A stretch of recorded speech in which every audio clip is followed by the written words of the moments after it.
오늘 우리에게 주신 하나님 말씀은 시편 133편 1절로 3절까지의 말씀입니다. 오늘 우리에게 주신 하나님 말씀은 시편 133편 1절로 3절까지의 말씀입니다. 제가 가지고 있는 성경으로 구약성경 905페이지에 있습니다. 다 찾으신 줄로 알고 제가 봉독해 드리도록 하겠습니다. 그 얼마나 아름답고 즐거운가, 형제자매가 어울려서 함께 사는 모습. 머리 위에 부은 보배로운 기름이 수염 곧 아론의 수염을 타고 흘러서 그 옷깃까지 흘러내림 같고 헤르몬의 이슬이 시온산의 내림과 같구나. 주님께서 그곳에서 복을 약속하셨으니 그 복은 곧 영생이다. 아멘. 이는 살아계신 하나님의 말씀입니다. 다 자리에 앉으시겠습니다.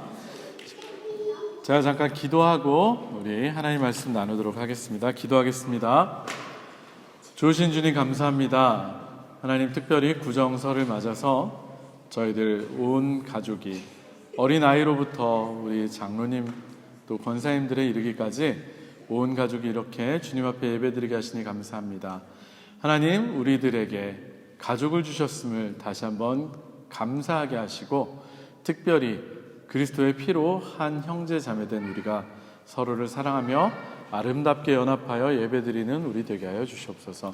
하나님께서 오늘 말씀 가운데 함께 하시고 부족한 종의 모습은 가려주시고 주님의 음성만이 전해질 수 있도록 역사하여 주시옵소서. 모든 말씀 예수님 이름으로 간절히 기도합니다. 아멘. 할렐루야. 할렐루야. 반갑습니다. 오늘도 주님 전에 나와서 예배드리시는 모든 성도님들에게 주님의 크신 은혜와 사랑이 넘치시기를 주님의 이름으로 축원합니다. 또한 사정이 있어서 이 자리에 오시지 못한 우리 성도님들, 유튜브를 통해서 영상으로 시청하실 때도 동일한 은혜가 있기를 주님의 이름으로 축원합니다. 오늘이 몇 월 며칠이죠? 1월 22일이에요. 달력을 못 보셨구나. 네, 맞습니다. 음력으로 1월 1일입니다. 오늘은 음력으로 1월 1일 구정설입니다. 네, 이미 양력으로는 2023년이 시작된 지 22일이나 흘렀습니다. 그래서 우리 한국 사람들에게, 동양 사람들에게만 또 한 번 주어지는 음력으로 2023년이 시작되는 첫날이 바로 오늘입니다. 우리 구정설날을 맞아서 우리 서로 기쁘게 한번 인사했으면 좋겠습니다. 새해 복 많이 받으세요. 우리 인사하겠습니다. 새해 복 많이 받으세요. 네. 우리 돈 드는 거 아닌데 좀 제대로 할까요? 크게 새해 복 많이 받으세요. 새해 복 많이 받으세요. 네. 특별히 올해가 개묘년이라고 해요. 개묘년 새해 복 많이 받으시기 바랍니다. 네. 올해가 제가 말씀드린 것처럼 발음이 어려워요. 개묘년.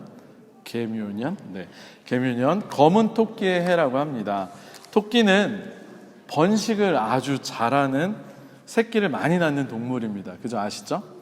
올 한 해 정말로 하나님께서 주시는 복 많이 받으시고, 특별히 우리 교회가 여기 토끼 같은 우리 애기들이 많이 앉아 있는데 토끼해를 맞아서 특별히 올해는 전도를 많이 해서 우리 영적인 자녀를 많이 낳는 한 해가 되시기를 축원합니다. 전도를 통해서 영적인 자녀도 많이들 낳으시고, 그리고 또 실제로 자녀를 계획하고 계신 분들이 혹시 계시다고 하면, 특별히 저희 가정처럼 자녀의 축복이 이루어지는 한 해가 되시기를 주님의 이름으로 축원합니다. 아직 늦지 않았습니다. 혹시 저희 가정을 보시고 우리도 한 명 더 낳을까? 라고 살짝이라도 고민하신 분들이 계시다면 믿음으로 저지르시기를 주님의 이름으로 축원합니다. 말씀을 준비하기 위해서 노트북을 켜고 설교문을 이렇게 작성할 때 파일의 제목을 제일 먼저 기록을 하거든요. 파일 제목을 2023년 1월 22일 주일 예배 설교문 이렇게 기록을 하고 저장을 하면서 시작을 하는데 계속 뭔가 찝찝한 생각이 들었습니다. 뭔가 찝찝한 느낌이 들었어요. 1월 22일? 우리 교회 교인분 생신인데 내가 빼먹었나? 아닌데. 가족들 생일이나 어떤 기념일이었나? 그것도 아닌데. 어떤 중요한 태어민이 있었는데 까먹었나? 아닌데. 왜 이 날짜가 뭔가 특별한 의미가 있는 것 같긴 한데 도대체 뭔지 생각이 안 들었습니다. 이런 생각을 가지고 한참을 달력을 쳐다보면서 생각을 하는데 한참을 생각한 끝에 드디어 1월 22일이 무슨 날인지가 떠올랐습니다. 네. 왜 1월 22일이라는 날짜가 뭔가 있었던 것 같고 또 특별히 찝찝하고 좋지 않은 기분이 들었는지 기억이 나고야 말았습니다. 여러분 1월 22일이 무슨 날인지 아십니까? 혹시 모르시겠습니까? 모르시는 것이 정상입니다. 모르시는 게 정상이에요. 왜냐하면 1월 22일은 제가 21년 전에 바야흐로 지금부터 21년 전에 군에 입대했던 날짜였습니다. 왜 찝찝하고 기분이 이상했는지 아시겠죠? 우리 남자분들 기억나시죠? 네. 새로운 천년이 시작되고 두 번째 해가 지나고 2002년 시작됐을 때 여러분들은 2002년 하면 무엇이 생각이 나십니까? 네? 월드컵 맞습니다. 아마도 거의 대부분의 우리나라 대한민국 사람들이라면 잊을 수 없는 4강 신화의 기적을 기록한 2002년 월드컵을 떠올리실 것입니다. 그런데 저에게는 2002년은 제가 대한민국의 건장한 남자로서 국방의 의무를 다하기 위해서 군에 입대를 한 해로 기억이 됩니다. 실제로 저는 20대 초반에 가장 피 끓는 나이에 모든 나라가 월드컵을 즐기면서 광란의 도가니에 빠져들었을 때 군대에서 그것도 계급이 가장 낮은 2등병으로 월드컵을 제대로 즐겨보지도 못했고 그리고 힘들게 군 생활을 하고 있었습니다. 심지어 월드컵 첫 경기 때는 6월 달이었죠. 그때가 저는 유격장에서 유격훈련을 받고 있었습니다. 지금 생각해도 참 울컥하는 이 마음을 어떻게 할 수가 없습니다. 어쨌든 저도 어느덧 20년이 넘는 세월이 흘러서 까맣게 잊어버리고 있었는데 1월 22일은 저에게 특별한 날, 아직까지도 찝찝하고 좋지 않은 느낌을 주는 입대 기념일이었습니다. 제가 오늘 설교 말씀을 시작하면서 왜 뜬금없이 군대 입대 날짜를 이야기할까? 왜 군대 이야기를 하는지 의아하신 분들이 아마 계실 것입니다. 특별히 여자 성도님들은 저러다가 목사님이 성경 말씀 이야기는 안 하고 계속해서 군대 이야기만 하면 어떻게 하나 속으로 걱정하신 분들도 계실 것입니다. 예전에 여자분들이 싫어하는 이야기가 2개 있다라고 우스갯소리를 들은 적이 있었습니다. 요즘은 그렇지 않을 수도 있는데 여자분들이 제일 싫어하는 이야기가 2가지가 있는데 하나는 군대 이야기 그리고 2번째는 축구 이야기라고 합니다. 그래서 여자들이 제일 싫어하는 이야기가 뭐냐? 군대에서 축구한 이야기. 옛날에는 이런 얘기하면 되게 웃었는데 제가 좀 실수한 것 같습니다. 어쨌든 우연히도 오늘 날짜가 1월 22일이라서 생각을 하다가 제가 군대 입대했던 날짜랑 겹쳐서 군대 이야기를 하긴 했지만 제가 단순하게 아무런 의미도 없이 이 말씀을 꺼낸 것은 아닙니다. 오늘의 본문을 통해서 특별히 설 명절을 맞아서 성도님들께 가족에 대해서 이야기를 하려고 하기 때문입니다. 20대 초반의 젊은 남자들에게 있어서 군대를 가는 것이 힘들고 굉장히 어려운 일인 이유는 여러 가지가 있겠지만 제 개인적으로는 그리고 대부분의 청년들이 가장 힘들다고 생각하는 것은 아마도 처음으로 태어나서 거의 처음으로 가족과 완전히 떨어져서 지내야만 한다는 사실일 것입니다. 그것도 지금까지 살아왔던 세계와는 완전히 다른 세계에서 말입니다. 명령과 복종으로 돌아가는 계급 사회에서 세상과는 완전히 고립되고 모든 것이 낯선 그런 세상에서 지금까지는 그래도 나를 보호해준 가족이 있었는데 그런 보호해줄 가족도 없이 계급 사회의 계급의 제일 밑바닥에서 삶을 살아간다는 것은 생각보다 굉장히 힘든 일입니다. 그래서 저도 군대를 가서야 제가 그동안 얼마나 얼마나 가정이라고 하는 좋은 울타리 안에서 우리 가족들의 사랑과 보호를 받으면서 행복하게 지내는지를 알게 되었고, 가족이 얼마나 소중한 것인지 고마운 것인지를 새삼 깨닫게 되었습니다. 흔히들 어른들이 남자는 군대를 갔다 와야 철이 들고 사람이 된다, 이런 말씀들을 많이 하시는데, 물론 다른 측면에서도 발전하는 모습이 있기는 하겠지만 제 생각에 군대 갔다 와서 가장 크게 배우는 것은 역시 가족들의 소중함을 배운다는 것이 아닐까 싶습니다. 실제로 가족만큼 우리들에게 안정감을 주고 또 평안함을 주고 행복감을 주는 존재가 있을까요? 보고 있어도 늘 보고 싶은 우리 사랑하는 우리의 가족, 이름만으로도 눈물이 나는 그리운 우리 가족, 엄마, 아빠. 네.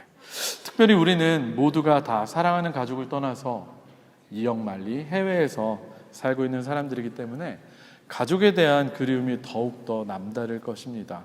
그렇죠? 요즘이야 세상이 좋아져서 핸드폰만 있으면 아무 때나 자유롭게 통화도 할 수 있고 또 얼굴을 보면서 화상전화로 이야기를 할 수 있지만, 옛날에는 어디 그런 게 상상이나 할 수 있었겠습니까? 특별히 우리 장로님 또 권사님, 집사님들이 처음 독일에 오셨을 때만 해도 전화 한번 한다는 것은 정말로 큰 결심을 해야만 하는 어려운 일이었고, 시간이 한참 걸리는 국제 우편, 편지를 통해서만 그나마 마음을 전하고 소식을 전할 수 있지 않았습니까? 그래서 가족들로부터 받은 편지를 읽고 또 읽고 힘들 때마다 꺼내보고 또 보내보면서 눈물을 흘렸던 기억이 있지 않으십니까? 말도 잘 통하지 않는 낯선 외국 땅에 살면서 늘 그립고 또 그리운 존재가 가족이었을 겁니다. 따라서 좋으니 싫으니 해도 가족이 있다는 사실만으로도 이미 우리는 정말 큰 복을 하나님으로부터 받은 것입니다. 오늘 성경 말씀인 시편 133편으로 돌아가 보면 시편 133편은 세 절밖에 안 되는 굉장히 짧은 시입니다. 그런데 이 시가 담고 있는 내용과 그 이미지는 시각적으로도 그리고 내용적으로도 굉장히 은혜와 기쁨이 충만합니다. 따라서 읽는 사람으로 하여금 굉장히 평안함과 기쁨을 느끼게 합니다. 아까 제가 한번 봉독해 드리긴 했지만 다시 한번 우리 시편 133편을 함께 읽어봤으면 좋겠습니다. 세 절밖에 안 되는 짧은 시편이니까요, 우리 다 같이 한번 읽어보겠는데, 특별히 시편 133편이 묘사하고 있는, 그리고 있는 그 모습을 머릿속으로 그림을 그리시면서 상상을 해보시면서 읽어보시기를 바랍니다. 같이 한번 읽겠습니다. 시작. 그 얼마나 아름답고 즐거운가, 형제 자매가 어울려서 함께 사는 모습. 머리 위에 부은 보배로운 기름이 수염 곧 아론의 수염을 타고 흘러서 그 옷깃까지 흘러내림 같고, 헤르몬의 이슬이 시온산의 내림과 같구나. 주님께서 그곳에서 복을 약속하셨으니 그 복은 곧 영생이다. 아멘. 참 읽으면 읽을수록 저는 마음이 평안해지고 따뜻해집니다. 그런데 방금 우리가 함께 읽은 이 시편 133편의 옆에 성경을 보시면 조그맣게 뭐라고 쓰여 있는데, 뭐라고 써 있는지 아십니까? 성경책을 보면 그 시편 숫자 옆에 조금 다른 색깔과 조금 작은 글씨로 뭔가가 쓰여 있을 것입니다. 이 시편이 어떤 시편인지를, 그 성격을 알려주는 것인데, 시편 133편 옆에는 뭐라고 쓰여 있죠? 네, 다윗의 시, 그리고 성전에 올라가는 순례자의 노래라고 기록되어 있습니다. 다윗의 시, 다윗이 기록한 것으로 보여지고, 그리고 성전에 올라가면서 부른 노래라는 것입니다. 그러니까 이 말은, 이 시가 그냥 단순히 한 가정에서 형제 자매가 어울려서 그냥 함께 화목하게 지내고 있는 모습, 일반적인 가정의 화목한 모습을 노래하고 있는 것이 아니라는 사실입니다. 성전에 올라가면서 곧 하나님께 예배를 드리러 가면서 부르는 그런 노래이기에 시편 133편의 저자가 노래하고 있는 것은 하나님 안에서 하나님 안에서 한 형제자매가 된 자들이 어울려서 지내는 모습이 정말로 아름다움과 그리고 즐거움을 나타낸다고 표현하고 있다는 것입니다. 오늘의 우리의 모습으로 바꿔서 이야기하면 뭐가 되겠습니까? 주일에 예배드리러 교회에 오면서 우리 교회 식구들이, 우리의 교회 가족들이 함께 어울려서 하나님께 찬양하고 기도하고 예배드리는 모습의 아름다움과 즐거움을 노래하고 있다는 것입니다. 사랑하는 성도 여러분, 여러분들에게 한번 여쭤보고 싶습니다. 여러분들은 과연 어떤 마음을 가지고 이 자리까지 오셨습니까? 아침 일찍부터 준비해서 교회에 오시면서 또 특별히 아이들을 챙겨서 오시려고 또 음식까지 오늘은 또 마련해서 오시느라고 굉장히 분주하지 않으셨습니까? 아침 일찍부터 준비해서 교회에 오시면서 특별히 하나님 앞에 예배드리러 나오시면서 시편의 저자인 다윗처럼 이렇게 아름답고 즐거운 모습을 상상하면서 정말로 설레이는 마음, 즐거운 마음으로 예배당에 나오셨습니까? 시편의 저자인 다윗은 하나님 앞에 예배드린다는 것, 하나님 앞에 나올 수 있다는 것이 얼마나 기쁘고 복된 일인지를 누구보다도 너무나도 잘 알았기 때문에 이렇게 노래를 부르고 있는 것입니다. 이것이 참된 예배자의 자세입니다. 할렐루야. 저는 우리 성도님들도 오늘 예배 드리러 오시면서 마찬가지로 이렇게 즐겁고 기쁜 마음으로 오셨으리라 믿습니다. 아멘. 저도 그렇습니다. 물론 설교를 해야 하고 예배를 인도해야 한다는 부담감이 늘 저를 짓누르긴 하지만, 그래서 때로는 힘들고 어려울 때도 있지만 저는 주일에 하나님 앞에 예배드리러 온다는 것이 저에게는 너무나 큰 즐거움이고 기쁨이고 감사입니다. 그리고 일주일에 한번 이렇게 여러분들과 함께 모여서 얼굴을 마주보고 함께 예배를 드린다고 하는 것이, 그리고 대화를 나눈다고 하는 것이 정말로 큰 기쁨이고 행복입니다. 그런 의미에서 저는 우리 교회가, 우리가 드리는 예배가, 우리의 모임이 날로 날로 더욱 즐겁고 행복한 교회가, 예배가, 모임이 되었으면 좋겠습니다. 아멘. 그런데 오늘의 시편을 자세히 읽고 또 읽어보면 물론 하나님 앞에 함께 모여서 예배를 드림으로 인해서 우리가, 예배를 드리는 사람이 즐겁고 기쁘기도 하겠지만, 우리의 그런 모습을 바라보시면서 정말로 더욱 기뻐하고 즐거워하시는 분은 하나님이시라는 것을 잘 알 수 있습니다. 특별히 1절을 보면 시편의 저자인 다윗의 눈과 입을 통해서 표현을 하고는 있지만, 이것은 마치 하나님께서 직접 형제 자매들이 성전에 모여서 기뻐하고 즐거워하는 그 모습을 위에서 바라보시면서 큰 소리로 이 얼마나 아름다운가 라고 말씀하시는 것을 표현하고 있는 것처럼 보입니다. 사람의 눈에도 이토록 아름다운데 과연 하나님의 눈에는 얼마나 아름답게 보이겠습니까? 마치 하나님께서 천지를 창조하시고 자신이 창조하신 것들을 바라보시면서 보시기에 좋았다고 말씀하셨던 그 토브라고 말씀하셨던 그것을 떠오르게 합니다.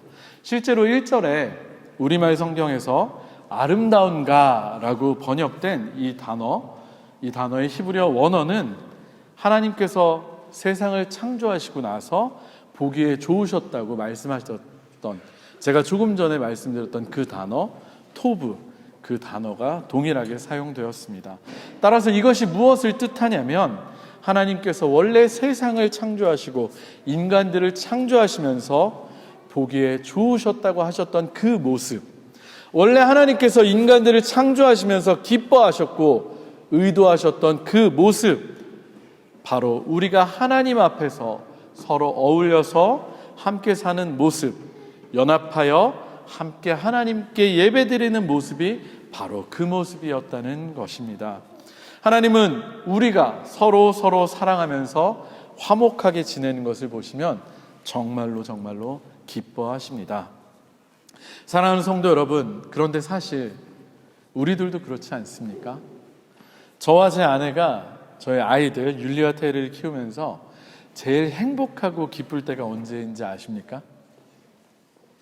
아마 대부분의 모든 부모님들이 똑같으실 것인데, 이제 어느 정도 둘이 컸다고 두 아이가 사이좋게 앉아서 자기들끼리 웃으면서 깔깔거리면서 노는 모습을 바라볼 때, 그것을 볼 때 저와 제 아내는 참 행복함을 느낍니다.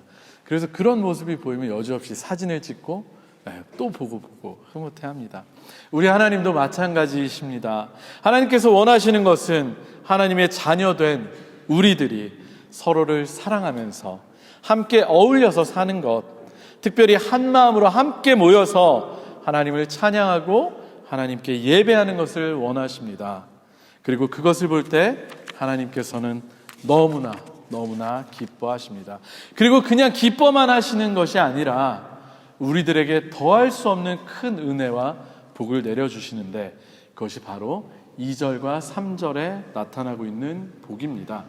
우리 2절을 보면 머리 위에 부은 보배로운 기름이 아론의 수염을 타고 흘러내리는 것 같다라고 표현을 하고 있습니다. 이것은 예전에 이스라엘에서 대제사장을 세울 때 머리에 기름을 붓는 그런 모습을 묘사하고 있습니다. 특별히 대제사장이었던, 최초의 대제사장이었던 아론에게 기름을 부어서 그 기름이 흘러내리는 모습을 그리고 있는데, 그 기름이 단지 머리만 조금 적시고 마는 것이 아니라 수염까지 타고 흘러서 옷깃까지 적시는 것처럼 충만하게 부어지고 있는 것을 노래하고 있습니다. 이것은 우리가 하나님 앞에 예배를 드릴 때, 우리도 이제 만인이 제사장이잖아요. 왕 같은 제사장이 되었잖아요. 제사장처럼 하나님 앞에서 예배를 드릴 때 하나님께서 우리에게 우리의 머리 위에 기름을 듬뿍 부어주신다는 것을 말씀하고 있는 것입니다. 그리고 하나님의 기름 부음은 특별히 우리를 구별되고 존귀한 존재로 여겨주시고 우리를 세워주신다는 것을 의미하며, 또한 우리들에게 하나님의 넘치는 복을 부어주신다는 것을 의미합니다. 얼만큼요? 수염을 타고 흘러서 옷깃을 적실 정도로 넘치도록 부어주신다는 것입니다. 혹시 여러분들 이 장면을 보면서 떠오르는 시편 한 장면이 있지 않으십니까? 안 떠오르시면 시편 하면 생각나는 시편이 뭐 있죠? 대표적인 거? 네, 맞습니다. 시편 23편. 시편 23편 5절에 보면 이 부분과 비슷한 장면이 나옵니다. 우리 한번 시편 23편 5절도 한번 같이 읽어봤으면 좋겠는데요. 시편 23편 5절의 말씀을 한번 같이 읽도록 하겠습니다. 우리가 너무나도 사랑하고 잘 아는 말씀, 시편 23편 5절의 말씀을 같이 한번 읽도록 하겠습니다. 시작. 주님께서는 내 원수들이 보는 앞에서 내게 잔치상을 차려주시고 내 머리에 기름 부으시어 나를 귀한 손님으로 맞아주시니 내 잔이 넘칩니다. 아멘. 우리가 너무나도 사랑하는 시편 23편을 통해서 다윗이 노래하고 있는 것처럼, 하나님께서는 우리가 하나님께 예배 드릴 때, 하나님께 한 형제 자매가 연합하여 예배 드릴 때 우리의 잔이 넘치도록 우리들에게 기름을 부어주시고 우리를 존귀한 존재로, 귀한 손님으로 맞이해 주신다는 것입니다. 그리고 3절에 보면 헤르몬의 이슬이 시온산의 내림과 같다고 표현하고 있는데, 헤르몬은 헬몬산이라고 보통 얘기하는데 이스라엘의 가장 북쪽에 위치해 있는 높은 산인데, 얼마나 높냐면 우리나라에서 가장 높은 산이 무슨 산이죠? 네, 백두산. 백두산이 아마 해발 2,700 몇 미터 정도 되는데 그거보다 좀 높아서 2,800 몇 미터 정도 된다고 해요. 그 정도로 좀 높은 산입니다. 높은 산이기에 늘 거기에는 눈이 이렇게 쌓여 있고 이슬이 많이 넘치게 내리는데, 그것이 녹아서 이슬이 내린, 그리고 눈이 녹은 그 물이 시작돼서 이스라엘로 흘러들으는 중요한 강인 요단강을 이루게 된다고 합니다. 중동에서는 물이 어떻습니까? 물은 곧 생명과도 같은 것이죠. 생명과도 같은 너무나 귀한 물이 하늘로부터 충만하게 내리는 것처럼 정말로 이렇게 큰 복이 어디에 있겠습니까? 따라서 우리가 하나님 앞에서 서로 사랑하고 연합하고 함께 예배를 드릴 때 하나님으로부터 받는 복이 이처럼 굉장히 크고 놀라운 복이라고 하는 것입니다. 그리고 결정적으로 3절의 마지막 부분을 보면 주님께서 그곳에서 복을 약속하셨는데 그 복이 무엇이라고 나와 있습니까? 바로 영생이라고 노래를 하고 있습니다. 할렐루야. 사랑하는 성도 여러분, 하나님 앞에서 정말로 즐겁고 기쁜 마음으로 함께 모여 예배를 드리는 것을 통해서 하나님으로부터 부어지는 기름, 하나님으로부터 부어지는 기름과 생명의 물을 받아 누리시는 우리 모든 성도님들이 되시기를 주님의 이름으로 축원합니다. 그리고 특별히 이곳에서, 우리가 예배드리는 이곳에서 영생의 복을 받아 누리시는 우리 모든 성도님들이 되시기를 주님의 이름으로 축원합니다. 하나님께서 우리들의 모습을 보시면서 이렇게 위에서 바라보고 계실 때 너무나 아름답고 좋으셔서 토브 보기 심히 좋구나, 너무나 좋구나 외치시면서 우리들에게 복을 넘치게 부어주시기를 주님의 이름으로 축원합니다. 그것이 언제 가능하냐? 바로 우리가 하나님 앞에 한 마음으로 나와 함께 어울려서 예배를 드릴 때 바로 그것이 가능합니다. 아까 처음에 제가 구정설날이라고 우리가 새해 복 많이 받으세요 라고 이렇게 인사를 나눴는데, 사실 우리의 진정한 복은 이처럼 우리가 하나님께 연합해서 온전히 예배를 드릴 때 하나님으로부터만 내려옴을 반드시 기억하시기 바랍니다. 기름이 머리 위로부터 부어져 내리는 그 모습처럼, 그리고 산에 위로부터 이슬이 내리는 것처럼 모든 복은 위로부터 하나님께로부터 오는 것임을 기억하시는 여러분 되시기를 부탁드립니다. 말씀을 정리하도록 하겠습니다. 사랑하는 성도 여러분, 우리는 비록 육체적으로는 진짜로 피를 나눈 친형제 자매는 아닐지 모르겠지만 예수 그리스도를 믿는 믿음으로 인해서 모두가 하나님의 자녀로서 한 형제 자매가 되었습니다. 믿으십니까? 그래서 우리는 이제 형제 자매로서 우리의 아버지 되시는 하나님께 함께 예배를 드립니다.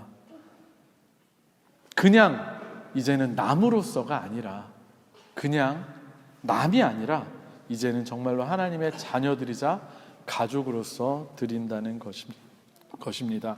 육신의 부모님으로부터 같은 피를 물려받은 형제자매는 아니지만 육적인 피보다 오히려 더 중요하고 더 보배롭고 더 존귀한 예수 그리스도의 보혈의 피를 우리는 함께 나누었기에 육적인 가족보다 오히려 더욱더 가깝고 더 소중한 영적인 가족이 되었습니다.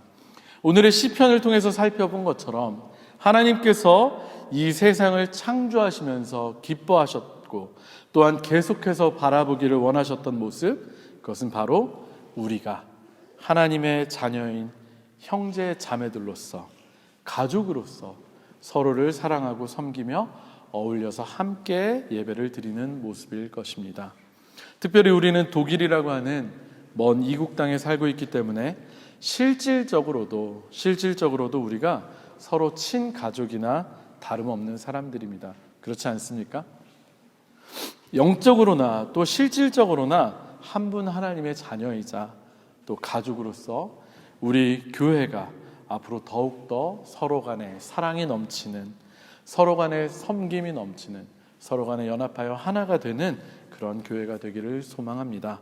그리고 지금 여기에 있는 우리끼리만 이렇게 행복하고 즐겁게 지내는 것이 아니라 하나님의 잃어버린 자녀들, 우리의 잃어버린 형제 자매들인 아직까지 하나님을 믿지 않고 영접하지 않은 주변의 우리의 이웃들, 우리의 친구들, 우리 주변의 사람들을 속히 하나님께로 인도해서 더욱 온전한 가정을 이루시는 우리 교회가 되기를 소원합니다.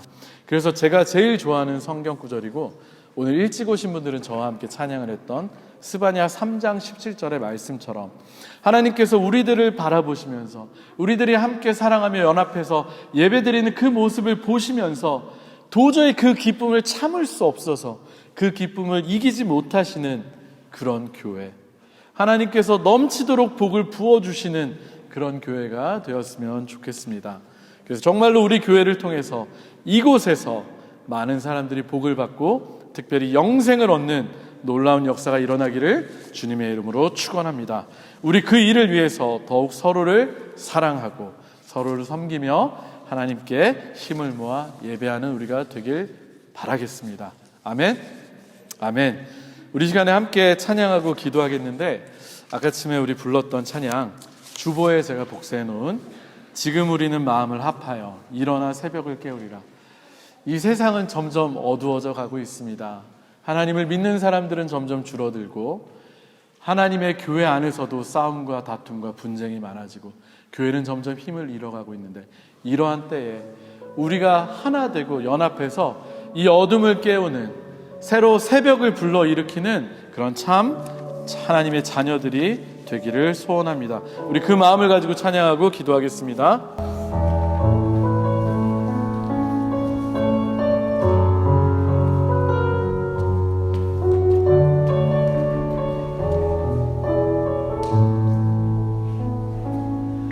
지금 우리는 마음을 합하여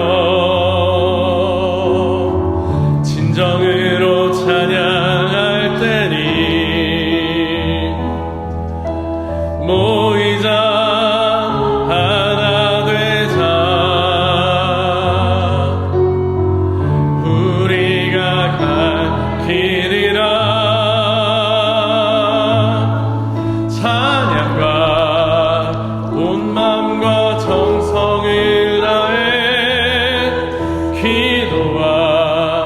주님께서 기도하신 것처럼 말씀 속에 권능으로 임하시니 사랑으로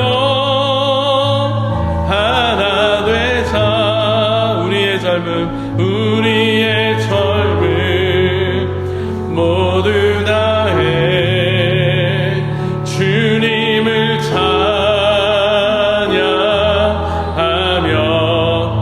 세상에 주의 사랑 전하리라. 일어나 새벽을 깨우리라. 일어나 새벽을 깨우리라. 지금 너희가 하나 될 때이니 일어나 새벽을 깨우리라. 내가 너희와 함께 하리라. 지금 우리가 하나님 의지하고 지금 우리가 하나님 의지하고 담대히 나아갈 때이니 담대히 나갈 때이니 모이자 하나 되자 모이자 하나 되자. 주님이 지키시리라. 주님이 지키시리라. 찬양과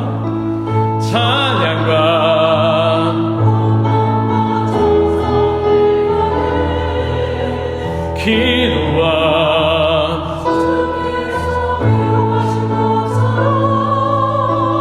말씀 속에 권능으로 임하시니 사랑으로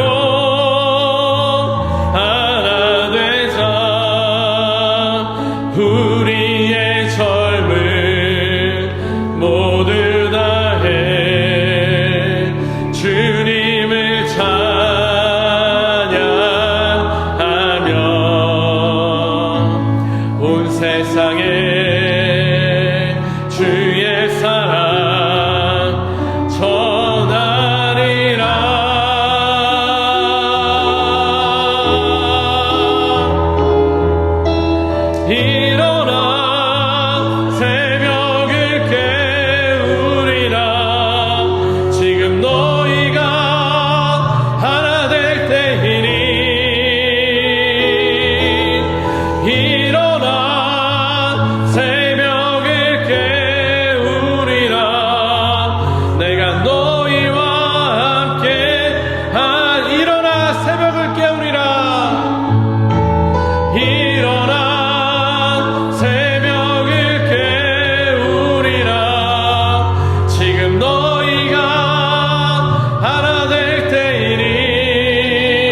같이 한번 통성으로 기도합시다. 하나님 앞에 우리가 정말로 형제 자매로 모였습니다. 우리 안에 참으로 서로를 향한 사랑이 있기를 원합니다. 내 모습, 내 주장, 내 권리, 내 생각이 아니라 하나님의 마음과 하나님의 뜻과 하나님의 생각으로 서로를 품고 바라보고 섬기고 사랑하는 우리가 되기를 원합니다. 그리고 우리가 하나 되어서 정말로 하나님을 기쁘시게 하는 복된 자녀들이 되기를 원합니다. 특별히 우리의 예배가 살아나기 원하고 우리의 관계가 회복되기 원하고 우리가 하나님 앞에 드리는 이 예배의 중심이 달라지기 원합니다. 우리 그것을 위해서 우리 한번 통성으로 기도합시다. 우리를 변화시켜 달라고, 우리가 하나 되게 해달라고, 참 예배자가 되게 해달라고 우리 시간에 다 같이 한번 통성으로 기도하겠습니다. 아버지 하나님 감사합니다. 우리들을 주 예수 그리스도의 보혈의 피로 그리스도의 핏값 주고 사심으로 말미암아 우리가 한 분 하나님의 자녀 예수 그리스도의 피를 몸에 지닌 같은 피를 지닌 자녀가 되게 하시니 감사합니다. 하나님, 우리들 이제 한 형제 자매된 한 가족으로서 서로를 정말로 사랑하는 우리들 되게 하시옵소서. 아버지, 앞에서만 교회에서만 그냥 친한 척하고 챙기는 척하고 돌아서서 연락도 하지 않고 관심도 갖지 않고 서로를 흉보고 다투는 그런 우리가 되는 것이 아니라 아버지 하나님, 보이는 곳에서나 보이지 않는 곳에서나 언제나 서로를 사랑하고 섬기는 참으로 아름다운 공동체, 참으로 하나님께서 사랑하시는 가족이 될 수 있도록 도와주시옵소서. 그래서 하나님께서 우리의 교회를 바라볼 때, 우리의 모임을 바라볼 때, 우리의 공동체를 바라볼 때 토브 너무나 아름답다라고 말씀할 수 있는 하나님께서 그래서 도저히 복을 부어주지 않고는 견딜 수 없는 그런 우리의 교회가 되게 하여 주시옵소서. 특별히 이곳에서 영생의 복음이 전해지게 하시고 많은 이들이 이곳에 와서 참 구원을 얻으며 더 많은 이들이 하나님을 연합해서 기도하며 예배하며 하나님을 높일 수 있는 우리 교회가 되게 하여 주시옵소서. 우리 교회 이제는 일어나게 하여 주시옵소서. 이제는 깨어나게 하여 주시옵소서. 이제는 영적인 잠에서 깨어나서, 이제는 정말로 긴 잠에서 깨어나서 아버지께 참으로 기도하고 예배하는, 아버지 깨어있는 기도의 공동체, 찬양의 공동체, 예배의 공동체가 되게 하시고 선교의 공동체가 되게 하시고 이 어두워져가는 세상에 새벽을 불러오는, 새벽을 일으키는 우리들 되게 하여 주시옵소서. 아버지 하나님 감사합니다. 특별히 설날을 맞이해서 우리가 한 가족으로 이렇게 모이게 하시니 감사합니다. 아버지, 육신의 가족보다 더 귀한 가족, 더 끈끈한 가족, 더 끊을 수 없는 가족이 바로 그리스도의 피로 한 가족된 우리들인 줄 믿습니다. 우리 안에 서로를 향한 넘치는 사랑이 있게 하여 주시옵소서. 부족함 없는 내어주는, 서로를 세워주고 서로를 돌봐주는 참 사랑이 넘치는 공동체 되게 하시고, 그런 우리가 서로 사랑으로 하나님 앞에 온전히 예배드리는 우리 모습이 되게 하여 주시옵소서. 그래서 정말로 하나님께서 우리의 모습을 바라보실 때 너무나 아름답다, 너무나 아름답다라고 도저히 그 기쁨을 이기시지 못하는 그런 아름다운 교회가, 모습이 우리들에게 있게 하여 주시옵소서. 그래서 우리를 통해서, 이곳을 통해서 영생의 복이 흘러넘칠 수 있는 우리 교회 되게 하여 주시옵소서. 올 한 해 우리 이 말씀을 붙들고 서로 사랑하며 달려나가겠사오니 주님 힘주시고 하나 되게 하여 주시옵소서. 모든 말씀 예수님 이름으로 간절히 기도합니다. 아멘.